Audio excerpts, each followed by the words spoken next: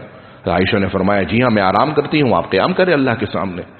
کہ اب عائشہ رضی اللہ عنہ فرماتی ہیں حضور نے لمبا قیام اللہ کے سامنے کیا، وہ سجدہ، اور ایسا لمبا سجدہ کیا کہ ظننت، کہ مجھے یہ یقین ہو گیا کہ شاید انہ قبض، اتنا لمبا سجدہ کیا کہ مجھے یقین ہو گیا کہ حضور کی روح پرواز کر گئی ہے، اتنا لمبا سجدہ کیا۔ فظننت والتمس، اندھیرا تھا، میں نے حضور کو اپنے ہاتھ سے ایسے تلاش کرنا شروع کیا کہ حضور کہاں سجدے میں مشغول ہے۔ تو اچانک میرا ہاتھ حضور کے باطن قدم، یعنی جسے ہم تلوا کہتے ہیں، ادھر لگا۔ جب ہاتھ میرا حضور کے تلوے پر لگا تو حضور کے جسم کے اندر حرکت پیدا ہوئی، ففرحت، میں خوش ہو گئی کہ حضور زندہ ہیں۔ اور اس وقت میں نے دیکھا کہ حضور سجدے کے اندر تھے اور اللہ تعالیٰ سے دعا کر رہے تھے، اللہم انی اعوذ بعفوک من عقابک واعوذ برضاک من سخطک واعوذ بک منک جل وجہک لا احصی ثناء علیک انت کما اثنیت علی نفسک۔ اے اللہ میں تیری معافی سے تیری پناہ میں آتا ہوں تیری ناراضگی کی کہیں نہ ہو جائے، اور اے اللہ میں تیرے سزا سے تیری پناہ میں آتا ہوں تیری معافی کے ساتھ، اور تیرے عذاب سے تیری ہی پناہ میں آتا ہوں، تیری ذات بلند و بالا ہے، میں ویسے تعریف تیری نہیں کر سکتا جیسے تو نے اپنی تعریف کی ہے۔ آپ صلی اللہ علیہ وسلم یہ دعائیں سجدے کے اندر پڑھ رہے تھے۔ اب عائشہ رضی اللہ عنہ فرماتی ہیں جب صبح ہوئی تو حضور صلی اللہ علیہ وسلم نے مجھ سے پوچھا کہ کیا رات کے اندر جو دعا میں کر رہا تھا وہ تم نے یاد کر لی؟ عائشہ فرماتی کہ جی ہاں میں نے وہ دعا یاد کر لی۔ تو حضور نے فرمایا تعلمیہن وعلمیہن، ان دعاؤں کو تم خود بھی یاد کرو اور لوگوں کو بھی سکھاؤ، کیونکہ اس رات کو جبرائیل میرے پاس آئے تھے اور حضرت جبرائیل نے اس رات کے اندر سجدے کے اندر مجھے اس دعا کے پڑھنے کا حکم دیا ہے۔ تو آپ صلی اللہ علیہ وسلم نے اس رات میں اتنے لمبے قیام کیے ہیں، یہ رات محض جاگنے کے لیے، گپ شپ لگانے کے لیے اور باتیں کرنے کے لیے نہ ہو۔ جائیں اپنے والدین کے پاس بھی جائیں، رشتہ داروں کے پاس بھی چکر لگائیں، وہ بھی نیت ثواب کی رکھ کر جائیں کہ والدین کے پاس جا رہے ہیں ثواب کی نیت سے جا رہے ہیں، رشتہ داروں کے پاس جا رہے ہیں ثواب کی نیت سے جا رہے ہیں، اور عبادت بھی کریں، لیکن محض صرف جاگنے کی رات نہ ہو۔ اور اگر اللہ توفیق دے تو ان دنوں کے اندر کثرت سے روزے کا اہتمام کریں تاکہ رمضان کی تیاری بھی ہو جائے، اور رمضان کی تیاری کے ساتھ ساتھ وہ آپ کو بتایا کہ شعبان کے اندر ایام 20 کے روزے، اسی طریقے سے پیر جمعرات کے روزے رمضان کی تیاری اور رمضان کی عظمت کے لیے ضرور رکھیں۔ اللہ تعالیٰ مجھے اور آپ کو جو کچھ کہا گیا سنا گیا اس پر عمل کرنے کی توفیق نصیب فرمائے۔ وما علینا الا البلاغ۔